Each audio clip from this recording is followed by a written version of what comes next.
అదే RTV app వార్తల్ని క్షణాల్లో చదివే అవకాశం ఉంటుంది. ఒక న్యూస్ పేపర్, ఒక టెలివిజన్ ఛానల్ మీ చేతుల్లో ఎప్పుడు ఉంటాయి. అందరూ కూడా అల్లు అర్జున్ గారు పుష్ప 2 సినిమా రిలీజ్ టైంలోనే ఏదైతే ఆ దుర్ఘటన జరిగిందో దాని మీద అడుగుతున్నారు, ఇది ఎవరిని బ్లేమ్ చేయాలని చెప్పి. నేను ఒకటే చెప్తా, ఒక బాగా పాపులారిటీ ఉన్నటువంటి, ఎందుకంటే పుష్ప 1 హిట్ అయింది, పుష్ప 2కి కూడా హిట్ అవుతుందనే ఒక ఆలోచన ఉంది. అలాంటి ఆలోచన ప్రజలందరిలో ఉంది. అలాంటి ఆలోచన ఉన్నప్పుడు ప్రభుత్వాలు ముందు చూపుతో వ్యవహరించాల్సిన అవసరం ఉంది. ఎందుకంటే ఎక్కువ భారీ సంఖ్యలో ప్రజలు వస్తారు కనుక అలాంటి దగ్గర ఏమైనా ఏర్పాట్లు చేసి ఇలాంటి ప్రాణ నష్టం లేకుండా చేసుకోవాల్సిన అవసరం ఉంది. అలాగే సినిమా యాక్టర్స్ కూడా ఇది వాళ్ళు వస్తే, ఎందుకంటే అందరూ కుటుంబ సభ్యుల్లో భావిస్తారు, విపరీతమైనటువంటి ఫ్యాన్ ఫాలోయింగ్ ఉంటుంది కనుక అలాంటి సమయంలో వెళ్ళకూడదని ఆలోచన చేస్తే మంచిదని నా ఉద్దేశం. అయితే ఈ ఎపిసోడ్ మీద మనం ఎక్కువగా మాట్లాడుకునే దానికన్నా భవిష్యత్తులో ఇలాంటి ఉత్పన్నం కాకుండా చూసుకోవాల్సినటువంటి అవసరం ఉంది. ఇలాంటి సంఘటనలు, ఇలాంటి దుర్ఘటనలు జరగకుండా చూసుకోవాల్సిన అవసరం ఉంది. ఇప్పుడు ప్రధానంగా అందరిపైన ఉన్నటువంటి బాధ్యత ఏంటంటే ఆ బాధిత కుటుంబానికి అండగా ఉండి వాళ్ళని ఆదుకోవాల్సిన అవసరం ఉందని చెప్పి నేను తెలియజేస్తున్నాను. ఉచిత బస్సు ఎలక్షన్ మేనిఫెస్టోలో ఏదైతే పెట్టామో ఖచ్చితంగా అవన్నీ కూడా అమలు చేస్తాం.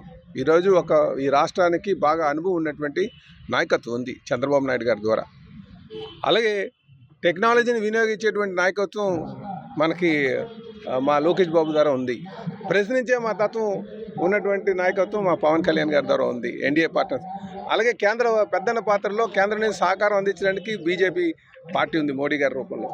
కనుక ఈరోజు ఒక అనుభవం ఉన్నటువంటి నాయకత్వం ఈ రాష్ట్రాన్ని నడుపుతుంది.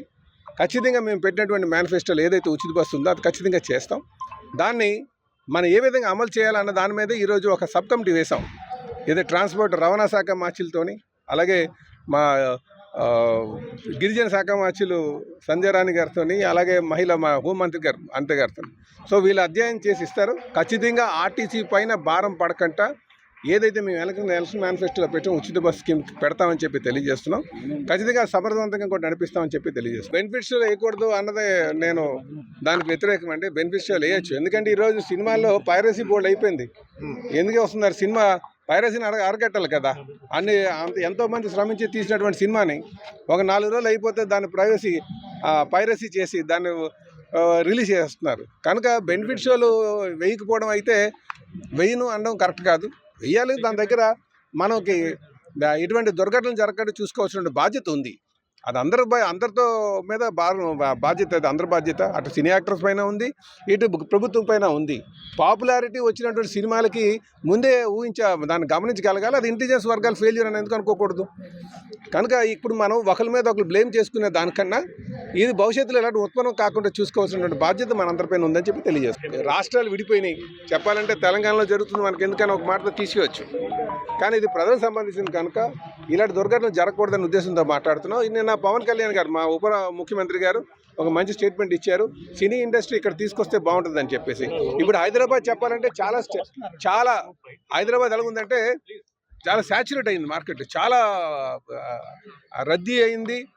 అక్కడ అలాంటి దగ్గర ఇంకొక దగ్గర డెవలప్ చేస్తే బాగుంటుంది, అది ఏపీలో డెవలప్ చేస్తే బాగుంటుంది. ప్రభుత్వాలు ఆలోచన చేయాలి అటువంటి సంఘటనలు జరగకుండా చూడడానికి. ఒకళ్ళు పాపులారిటీ ఉన్నటువంటి మూవీస్, పబ్లిక్ ఎక్కువ ఆస్వాదిస్తున్నటువంటి ఏవైతే ఉన్నాయో దానికి తగ్గట్టుగా ఏర్పాట్లు చేసుకోవాలి. ఇదే విధంగా నేను సినీ యాక్టర్స్ కూడా తెలియజేసేది ఏంటంటే, మనం మీకంటే విపరీతంగా ఫ్యాన్స్ ఉంటారు, సొంత కుటుంబ సభ్యుల్లా చూస్తారు, అభిమానిస్తుంటారు. కొన్ని సందర్భాల్లో ఆ సిచ్యువేషన్ మనం ఊహించుకోగలగాలి. ఊహిస్తే ఎటువంటి సమస్యలు ఉత్పన్నం అవ్వవు. కనుక ఇప్పుడు ప్రతి ఒక్కరు కూడా వీళ్ళు తప్పు వాళ్ళు తప్పు అనే దానికన్నా ఆ బాధిత కుటుంబాలకి కొంచెం అండగా నించొని ఆ కుటుంబాన్ని ఆదుకోవాల్సిన పరిస్థితి ఉందని చెప్పి తెలియజేస్తారు. రాష్ట్రంలో ఉన్న ప్రజలకు ఎంత ఉత్సాహంగా ఉందో ఉచిత బస్సు మీద, దానికంటే ఎక్కువ చొరవ చూపిన పాత్రికేయ, ఎలక్ట్రానిక్ మీడియా, సోషల్ మీడియా, అలాగే ప్రింట్ మీడియా సోదరులందరికీ ధన్యవాదాలు తెలియజేసుకుంటాను. ఎందుకంటే ఎన్ని ప్రెస్ మీటింగులు అటెండ్ అయినా కూడా ప్రజలతో కంటే ఎక్కువగా మహిళామూర్తుల కోసం ఈ క్వశ్చన్ అడిగిన మీ అందరికీ మరొకసారి ధన్యవాదాలు. ఆ రోజు ఏదో వచ్చేసింది, అతి త్వరలోనే ఈ కార్యక్రమాన్ని చేపడుతున్నాం. దానిలో భాగంగానే ఒక సబ్ కమిటీని వేయడం జరిగింది. దాంట్లో ముఖ్యంగా మా గౌరవ ముఖ్యమంత్రి గారి ఉద్దేశం ఒకటే, గత ప్రభుత్వాల్లాగా ఏదైనా కార్యక్రమం చేపట్టేటప్పుడు హడావుడిగా కార్యక్రమం మొదలుపెట్టి 16 రోజుకో 17 రోజుకో ఆ కార్యక్రమాన్ని పక్కన పెట్టే పరిస్థితిలో మేము లేం కాబట్టి ఏ పని చేపట్టినా కూడా దిగ్విజయంగా రాష్ట్ర ప్రజలకు అందించేదానికి ముందుకెళ్లేదానికి ఇలాంటి కమిటీలు వేయడం జరుగుతూ ఉంది. ముఖ్యంగా దీని ఉద్దేశం ఏంటంటే సూక్ష్మ స్థాయిలో ఎక్కడ తప్పులు దొర్లుతున్నాయి, మిగతా రాష్ట్రాల్లో ఈ కార్యక్రమాన్ని ఎక్కడ చేపడుతున్నారో అక్కడ అవలంబిస్తున్న విధానాలు, ఆ కార్పొరేషన్ యొక్క స్థితిగతులు స్టడీ చేసిన తర్వాతే మనము ఇవన్నీ కార్యక్రమాలు చేపట్టచ్చు. కాబట్టి మన పొరుగు రాష్ట్రాలైన తెలంగాణ, తమిళనాడు, కర్ణాటక అలాగే ఢిల్లీలో కూడా ఈ కార్యక్రమం చేపడుతున్నాం. మన రాష్ట్రంలో ఇది ప్రవేశపెట్టే రోజుకి 0% తప్పులు లేకుండా ఎక్కడ 100% సక్సెస్తో మేము తీసుకొచ్చేదానికే ఈ కమిటీ వేయడం జరిగింది. తప్పకుండా అధ్యయనం చేసిన తర్వాతే ఈ కార్యక్రమాన్ని రాష్ట్రంలో ప్రవేశపెడతాం. మిగతా రాష్ట్రాల్లో కూడా లేని విధంగా శభాష్ అనిపించుకునే విధంగానే మహిళామూర్తులందరూ రుణం తీసుకునేదానికి ఈ కార్యక్రమం ముందుకు తీసుకెళ్తాం. ఈరోజు ఈ భారతదేశానికి ఐటీని పరిచయం చేసిన ఘనత చంద్రబాబు నాయుడు గారికి దక్కింది. ఈరోజు కూడా పవర్ సెక్టర్లో ఒక విజనరీగా పనిచేస్తున్నారు.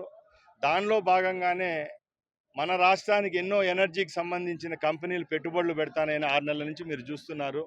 అది సోలార్లు అనుకోండి, విండ్ అనుకోండి, హైడ్రల్ అనుకోండి, పంప్డ్ ఎనర్జీ సెక్టర్లో వస్తున్నారు.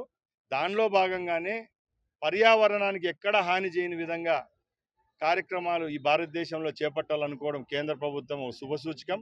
దానిలో భాగంగానే గత బడ్జెట్లో గ్రీన్ ఎనర్జీ కింద కేంద్రం 700 బస్సులను రాష్ట్రానికి కేటాయించింది. మన ముఖ్యమంత్రి గారితో చర్చించిన తర్వాత ఆ 700కు ఇంకా 1300 బస్సులు కలిపి 2000 బస్సులను ఈ రాష్ట్ర రోడ్లపై తెచ్చేదానికి ఏపీఎస్ఆర్టీసీ రాష్ట్ర రవాణా సంస్థ ముందుకెళ్తుంది. దానిలో భాగంగానే ప్రతిరోజు ఈ మీడియాలో ఈ ఆర్టికల్స్ వస్తున్నాయి. తప్పకుండా 2000 బస్సులు రోడ్లపైకి వస్తే సుమారు 10,000 ఉద్యోగాల కల్పన కూడా జరుగుతుంది. అది మంచి శుభపరిణామం. ఎందుకంటే ఈరోజు కేవలం బస్సుకు డ్రైవరే కాదు, దానికి సంబంధించిన కొత్తగా ఎస్టాబ్లిష్ చేసే పవర్ హౌస్లు వస్తాయి.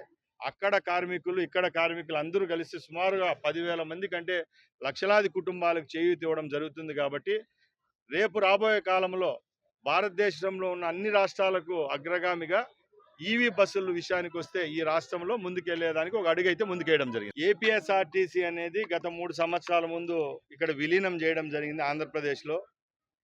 మిగతా రాష్ట్రాల్లో అంతా ఇప్పుడు కార్పొరేషన్ నడుస్తూ ఉంది. ఇక్కడ మాత్రం ఏపీఎస్ఆర్టీసీని గత ప్రభుత్వంలో ఆ ముఖ్యమంత్రి గవర్నమెంట్లో విలీనం చేయడం జరిగింది.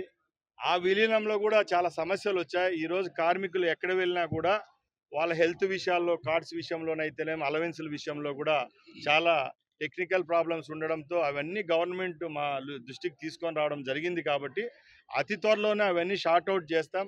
దానిలో భాగంగానే గత ప్రభుత్వాలలాగా వేచి ధోరణి అదంతా పక్కన పెట్టి ఎప్పుడు కార్మిక సంఘాలతో గలాటాలు పెట్టుకోవడం, వాళ్ళని హింసించిన తత్వంలో మాకు లేదు. ఈ 6 నెలల్లోనే ఏదైతే నైట్ అలవెన్స్ ఏదైతే ఉండదో ఆ మంచి నిర్ణయాన్ని కూడా 4 రోజుల ముందు తీసుకోవడంతోనే ఈరోజు వందలాది మంది కార్మికులు వచ్చి ప్రభుత్వాన్ని, ఆ శాఖ మంత్రి నన్ను అభినందిస్తానంటే ఇది సంస్థకు మంచి జరిగే పరిణామం. ఇలాంటి కార్యక్రమాలు అయితే రాబోయే కాలంలో ఎన్నో తీసుకొని వస్తాం. రాష్ట్ర రవాణా సంస్థ అలాగే ఏపీఎస్ఆర్టీసీని అగ్రగామిగా నిలిపేయడానికి చర్యలు అయితే తీసుకుంటాం. మరిన్ని వీడియోస్ కోసం ఛానల్ ని సబ్స్క్రైబ్ చేయండి. లేటెస్ట్ అప్డేట్స్ కోసం వాట్సాప్ ఛానల్ ని ఫాలో అవ్వండి. ఆ లింక్ డిస్క్రిప్షన్ లో ఉంది.